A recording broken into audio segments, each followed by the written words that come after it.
महाराष्ट्र में मौजूदा राजनीतिक उथल पुथल में जिस शख्स का नाम सबसे ज्यादा चर्चा में है वे हैं एकनाथ शिंदे। ठाणे के ठाकरे कहे जाने वाले एकनाथ शिंदे का राज अब पूरे महाराष्ट्र में चलेगा। वो महाराष्ट्र के नए सीएम बने हैं। ठाणे की कोपरी पचपाखाड़ी विधानसभा सीट से विधायक और उद्धव सरकार में नगर विकास और सार्वजनिक निर्माण मंत्री रहे शिंदे की ठाणे में मजबूत पकड़ है।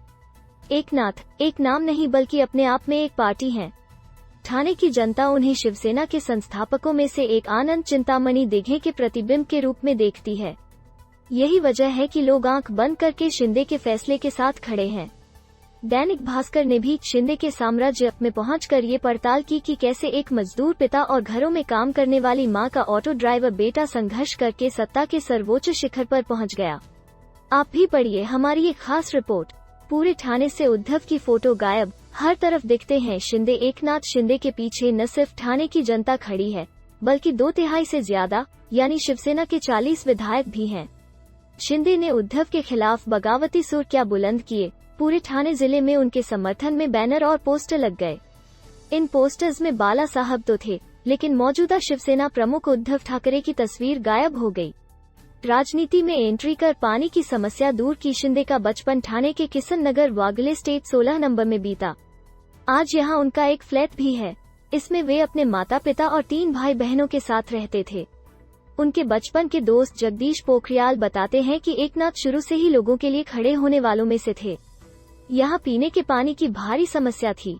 महिलाओं को दूर से पानी लाना पड़ता था। इस परेशानी को देखते हुए शिंदे एक दिन रमेश के पास आए और कहा कि इस परेशानी का हल कैसे होगा। इस पर रमेश ने उन्हें पॉलिटिक्स में उतरने की सलाह दी। शुरू में शिंदे ने मना किया लेकिन बाद में वे आरएसएस शाखा से जुड़ गए। मुस्लिमों ने कराई शिवसेना में एंट्री। ठाणे में शिंदे का कद कुछ ऐसा है कि शिवसेना का मूल कैडर यानी हिंदू ही नहीं मुस्लिम भी उनके साथ खड़ा है। यही वजह है कि शिंदे के नाम पर दोनों समुदायों के लोगों ने उनके बेटे श्रीकांत शिंदे को चुनकर लोकसभा में भेजा। एकनाथ के पार रह चुके इम्तियाज शेख उर्फ बच्चा ने बताया कि शिवसेना से जुड़ने से पहले शिंदे आरएसएस शाखा प्रमुख थे और ऑटो रिक्शा चलाते थे। आनंद दिघे एक दिन उनके इलाके में आए और उन्होंने लोगों से पूछा कि वे अपने पार्षद नगर सेवक के रूप में किसे देखना चाहते हैं। इस पर इम्तियाज समेत सैकड़ों मुसलमानों ने एक सुर में एकनाथ शिंदे का नाम आगे कर दिया। इसके बाद ही शिंदे की सक्रिय रूप से शिवसेना में एंट्री हुई।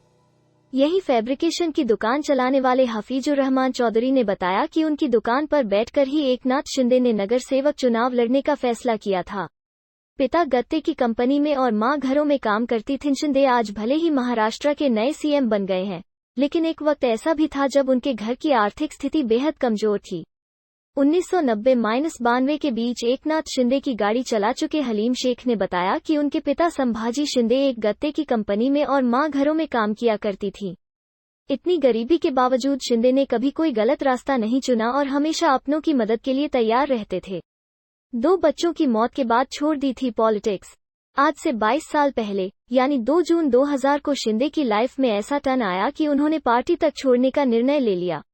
सतारा में हुए नाव हादसे में उनकी आंखों के सामने उनके छोटे बेटे दीपेश और बेटी सुभद्रा की डूबने से मौत हो गई थी।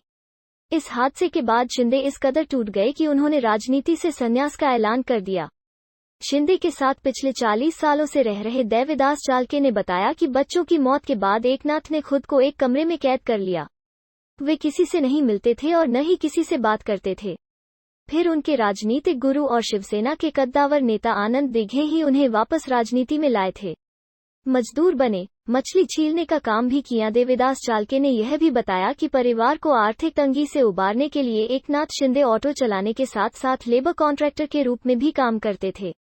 कई बार ऐसा हुआ कि काम ज्यादा आ गया और मजदूर कम होते थे। ऐसे वक्त में खुद शिंदे ने बतौर लेबर काम किया। वे अपने हाथों से मछलियां भी साफ करते थे। भाषण देते देते चली गई थी शिंदे की आवाज। देविदास ने आगे बताया कि एकनाथ शिंदे की लाइफ में एक वक्त ऐसा भी आया जब उनकी आवाज तकरीबन 15 दिनों के लिए चली गई थी। यह वक्त 2014 के लोकसभा चुनावों का था। शिंदे ने पूरे महाराष्ट्र में इतना प्रचार किया कि उनकी आवाज ही चली गई थी।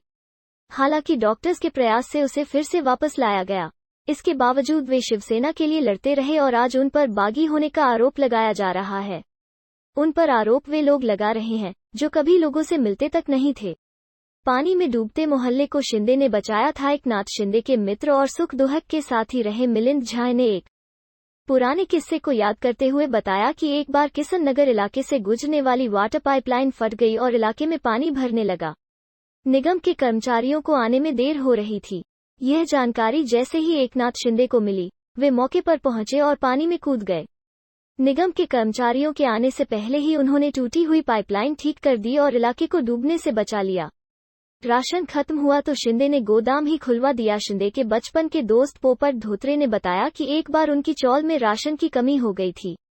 स्थानीय लोगों को न चावल मिल रहा था और न ही चीनी। यह जानकारी जब एकनाथ को हुई तो वे सीधे इन्हें पैक करने वाली कंपनियों के गोदाम में पहुंचे और वहां से राशन उठाकर कमला नगर में रहने वालों तक पहुंचाया। धोत्रे ने आगे बताया कि एकनाथ शिंदे अपने राजनीतिक गुरु आनंद दिघे के नक्शे कदम पर चलते हैं।